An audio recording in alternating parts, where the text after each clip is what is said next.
Hi, I'm Taylor, and this is my Marketing 345 final. I created my account based on celiac disease. My project and the overall goals was focused on building social media presence for people with celiac disease with a mission to raise awareness and support the gluten-free community. The overall goals were to educate individuals with celiac disease, offer helpful tips, promote gluten-free products and recipes, and create a supportive space where people can share their experiences. I aim to create content that would resonate with this audience, provide value, and foster a strong and engaged community. My social media marketing strategy was built around a mix of educational, interactive, and visually appealing content across Instagram, Twitter, YouTube, X, Pinterest. I plan to provide value through gluten-free recipes, products, reviews, personal stories about living with celiac disease, and helpful tips about navigating the gluten-free world. To engage my audience, I used polls, questions, and interactive posts that encourage followers to share their experiences. I implemented a consistent posting schedule across all platforms, sharing 3 pieces of daily content to keep the community engaged. I did not achieve my full goals with increase in followers. I did succeed in fostering engagement, as each Instagram post typically got about at least 1 comment. I know that's not a lot, but for the amount of followers I had, it was a good amount.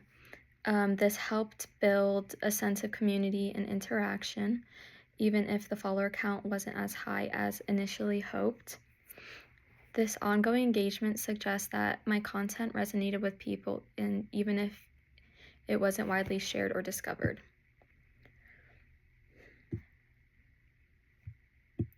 I did not use any organizational apps like Hootsuite for scheduling or managing my posts.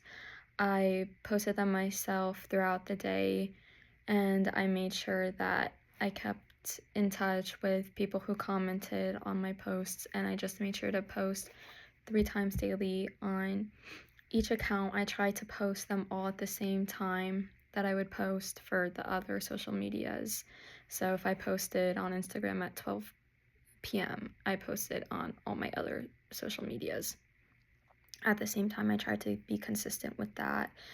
And every day I tried posting at typically the same times, but some days, I had different things going on, so it was kind of all over the place with timing. My reverse engineering, I use brands like Etsy, Red Bull, and Duolingo as models for my posts and strategy.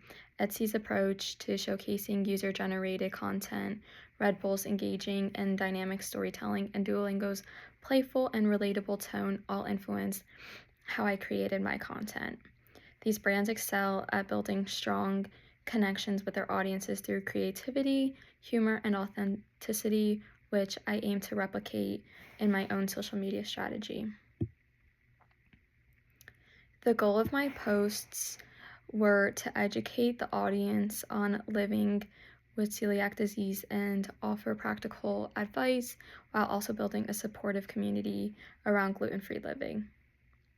I wanted to increase awareness of gluten-free products, share helpful tips and recipes, and encourage followers to engage by sharing their own experiences. The ultimate goal was to provide a place where people with celiac disease could find support, inspiration, and helpful information. I was recently diagnosed with celiac disease, and I personally have kind of struggled navigating it. So I want to help people who have been recently diagnosed. Even if they haven't been recently diagnosed, I also want to help them, because no matter what, it could be difficult, especially finding restaurants that are safe to eat out at. It's very difficult finding a place that will accommodate to you. So my goal is to really help people find it without having to go through awful experiences. The tone of my posts was friendly, empathetic, and supportive. and it aimed at making my audience feel comfortable and understood. I used a conversational style that balanced informative content with personal stories to create an authentic connection with my followers.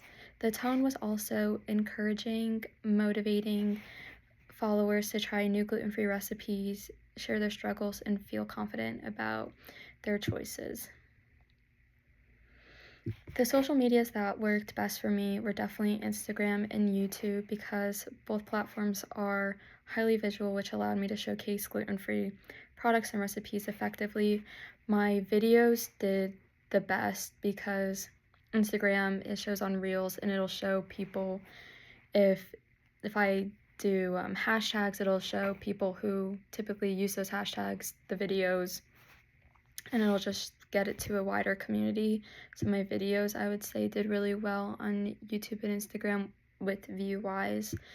Instagram's interactive features such as polls and stories encouraged engagement, while YouTube gave me the chance to provide in-depth content that educated and entertained.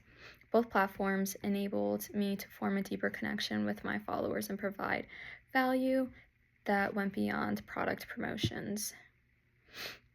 And what I learned about social media marketing. I learned that consistency, authenticity, and community engagement are key to successful social media marketing. Content that provides value to the audience, whether through education or entertainment, leads to stronger engagement and growth. Additionally, using analytics to continuously refine content strategies is essential for maximizing reach and meeting the goals of a social media campaign. So when I noticed that my video was getting like the most views, I tried to create as many videos that I could for my social medias. Although I wasn't able to create a significant amount, I did try to post that as much as I can because videos is what people are looking at. Like, I know when I go on Instagram, all I do is go on Reels. I don't go to look at pictures, I go to watch videos. And then I also learned that every platform has its own strengths, and you have to tailor the content to each platform to build engagement in them. Now I'm sharing with you my most viewed videos and posts. And first on YouTube, this has a bit over 600 views with 18 likes. My other bread video has 525 views and it got 7 likes. On Instagram, one of the same videos got 16 likes with over 1,000 views. These 3 videos and posts overall were my most viewed. Now I'm just gonna go into a few posts and show you things that I would typically post. This right here is a review from Olive Garden. And then you can see that I do have a comment. And then another type of post was this video. It was a what I eat in a day. And then here is a product recommendation and also a tip to tell you to get your proper nutrients in. So that was Instagram. Now we are on my Facebook account. You could see that I have 2 posts right here that are just words. It's no pictures. These are just kind of more tips.